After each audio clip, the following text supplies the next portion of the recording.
नमस्कार. स्वागत आहे तुमचं स्वामीज किचनमध्ये. उन्हाळा सुरू झाला की आपल्याला सगळ्यांना आठवतं ते म्हणजे आंब्याचं लोणचं. पण आज मी तुम्हाला दाखवणार आहे एकदम इन्स्टंट कच्च्या कैरीचं लोणचं, जे लगेच तयार होतं आणि चवीलाही जबरदस्त लागतं. फक्त 10 ते 15 मिनिटात तयार होणारं हे लोणचं तुम्ही रोजच्या जेवणात खाऊ शकता. चला तर मग सुरू करूया आजची झटपट आणि टेस्टी रेसिपी. कैरीचं लोणचं बनवण्यासाठी ना आपल्याला ताज्या कैऱ्या लागणार आहे. आता इथं बघा मी 2 कैऱ्या घेतल्या आहेत. आता कैरी ना छान व्यवस्थित स्वच्छ धुवून घ्यायची, पुसून घ्यायची आणि नंतर त्याचे छोटे छोटे तुकडे करून घ्यायचे आहे. आणि माहिती आहे का, कैरी ताजी आणि आंबट असेल ना तर लोणच्याची चव अजूनच मस्त लागते. इथं बघा असे बारीक बारीक काप करून घ्यायचे आहे. आपण जसे लोणच्याला करतो पण इथं छोटे छोटे करायचे आहे, कारण हे आपलं इन्स्टंट लोणचं आहे. आणि अशीच फ्रेश कैरी वापरली ना तर लोणचं परफेक्ट होतं. आणि जर तुम्हाला कैरीची साल ठेवायची नसेल तर तुम्ही सोलून सुद्धा काढू शकता. कैरीची साल काढून ते पण तसे पण तुकडे करू शकता तुम्ही. इथं मी सालीसकट करते आहे, ते पण खूप छान लागतं. आणि इथे बघा या कैरीमधली जी बी असते ते काढून घ्यायची आहे, कारण लोणच्यासाठी फक्त गराचा भाग आपला वापरणार आहोत.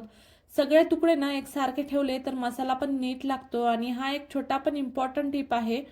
इथं बघा मी दुसऱ्या कैरीची साल काढून घेते आहे. असं जर तुम्हाला जर साल पाहिजे नसेल ना तर असं सोलनीने अशी साल काढून घ्यायची कैरीची आणि नंतर परत असे छोटे छोटे काप करून घ्यायचे. आता इथं बघा मी दुसरी कैरी कापून घेते आहे.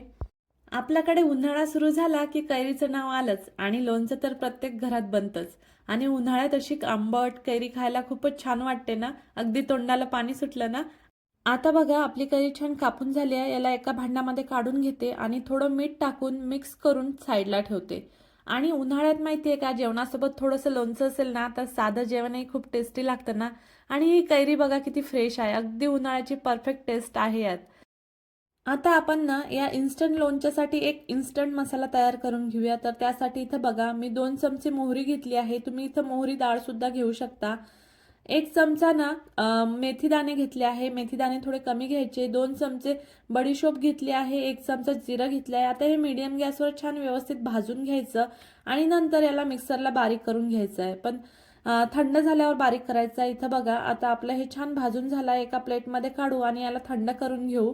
आता बघा थंड झाला. याला मिक्सरला ना जाडसर वाटून घ्यायचं आहे. तुम्ही खलबत्त्यामध्ये सुद्धा थोडंसं जाडसर कुटून घेऊ शकता. इथं बघा मस्त असं पावडर करून घेतली आहे. आता आपला मसाला रेडी झाला आहे. आपण लोणचं करायला घेऊया. तर इथं बघा आपण मीठ घालून घेतलेल्या कैऱ्या होत्या ना त्या घ्यायच्या. त्याच्यामध्ये ना तिखट घालायचं. तिखट तुम्ही आवडीनुसार कमी जास्त करू शकता. तुम्हाला जर तिखट नसेल घालायचं तर नाही घातलं तरीही चालेल, पण थोडं तिखट घातलं तर खूप छान लागतं. नंतर अर्धा चमचा हळद घालायची आणि आपण जो मिक्सरला बारीक करून घेतलेला मसाला आहे ना तो टाकायचा. अर्धा चमचा हिंग घालायचा आणि नंतर हे सगळं छान व्यवस्थित मिक्स करून घ्यायचं आहे. आता चवीपुरतं थोडं मीठ घालायचं आणि लक्षात ठेवायचं की आधी पण मीठ घातलेलं आहे, त्यामुळे ना मीठ जरा जपून वापरायचं. आणि इथं बघा आता हे मसाला ना छान व्यवस्थित आधी मिक्स करून घ्यायचा आणि नंतर ना तेल गरम करून घ्यायचं. आणि गरम केलेलं तेल थोडं थंड झालं की मग याच्यामध्ये घालायचं कोमट असताना. आणि परत एकदा कैरीमध्ये हे तेल व्यवस्थित मिक्स करून घ्यायचं आहे. उन्हाळ्याची खरी मजा म्हणजे ना कैरी, पन्ह, लोणचं. आणि तुमचं फेवरेट काय आहे ते मला कमेंटमध्ये नक्की सांगा. आणि हे लोणचं माहिती आहे का, असंच 2-3 दिवस ठेवलं ना, 2-3 दिवसांनी छान मुरतं आणि त्यामुळे ना या कैरीच्या लोणच्याला ना इतकी भारी टेस्ट येते. ही रेसिपी तुम्ही नक्की एकदा ट्राय करून बघा. आणि वा, इथं बघा किती सुंदर कलर आलाय आपल्या लोणच्याला, मस्त सुगंध येतोय आणि खायला तर अजूनच जबरदस्त लागणार आहे. हे लोणचं ना तुम्ही लगेच पण खाऊ शकता आणि हे लोणचं तसंही 15 दिवस टिकतं. गरम भात, वरण, पोळी किंवा पराठ्यांबरोबर हे लोणचं ना खूपच छान लागतं.